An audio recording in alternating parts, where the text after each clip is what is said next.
How's it going, everybody? So, interesting review today. Something kind of out of the box, so to speak. We're talking about the Banana Splits movie, the horror film based on the same cartoon from the Hanna Barbara back in the late 1960s. When I first heard about the idea of taking these Hanna Barbara characters and turning them into a horror film, I really thought it was just a joke. I didn't think it was going to actually be a thing. But then we got the trailer and it actually was a real movie, straight to Blu-ray. I just watched it on digital. It's one of those movies that I just am surprised it exists because, to my knowledge, I think this is the only time we've ever gotten a Hanna-Barbera movie and it's R-rated, because that's just like Hanna-Barbera, they're like the Flintstones, Hong Kong Phooey, the Jetsons, Scooby-Doo.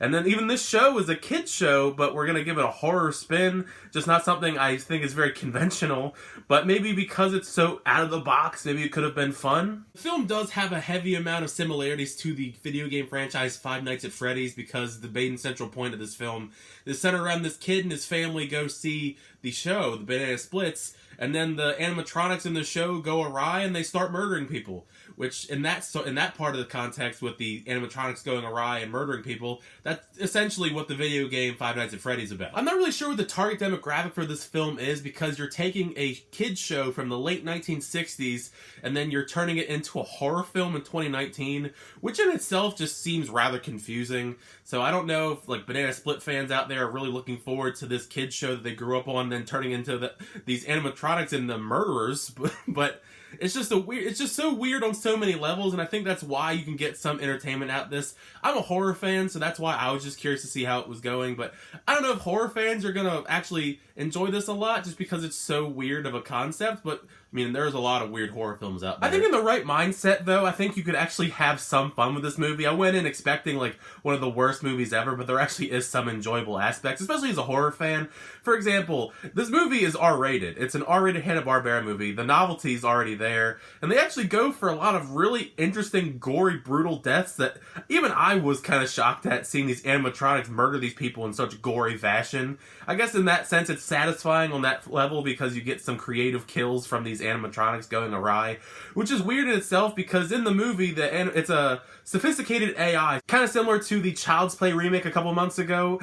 It's really interesting because they go awry, they just go on this murdering spree because their show gets canceled, but apparently this show, in the context of the story, it's really popular because it's been popular since the late 60s, although the show is being shown in this really sketchy building with rusty bleachers, and there's not a big audience. It's just so confusing story-wise where they're going with that, but it gets canceled for the dumbest reason, and that's what kind of just starts all the chaos for the movie. And you can't have a horror film without your stereotypical group of people that you want to see get killed, because you got the scumbag stepdad, you got one of those show dads trying to make his daughter famous, even though he's doing a horrible job at it, and for some reason they have Instagram influencers, two of them, because they're a couple.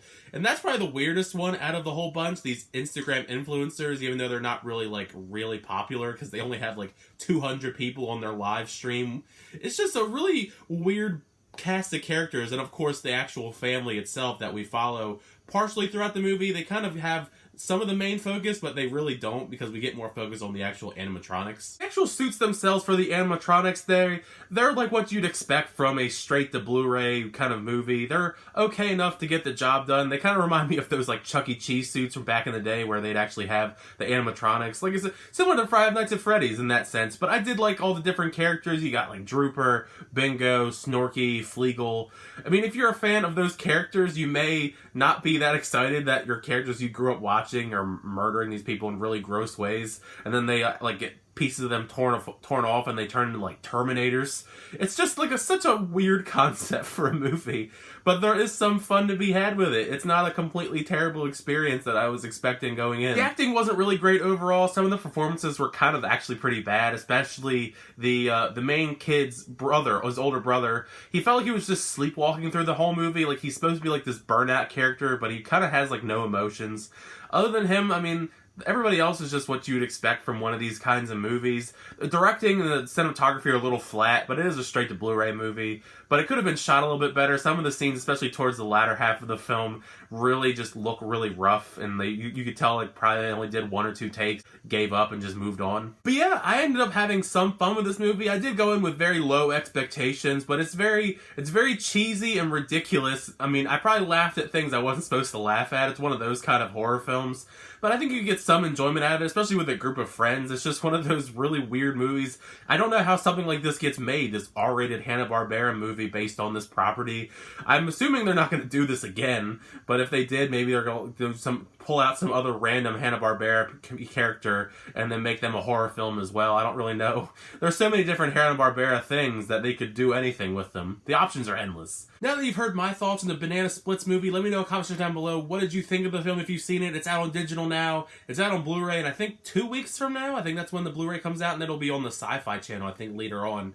But let me know in the comment section down below. Did you like it? Did you not like it? Were you a fan of the Banana Splits? Does this kind of ruin that show for you, having these animatronic versions of these characters murdering people? Regardless of your thoughts, make sure you leave a comment, because you know I like to talk about all things movies here. But thanks so much for checking my little review. If you enjoyed it, make sure you give it a like. Hit that subscribe button if you want to keep up to date with my reviews, trailer reactions, unboxings, and more. But until next time, I'll see you guys later.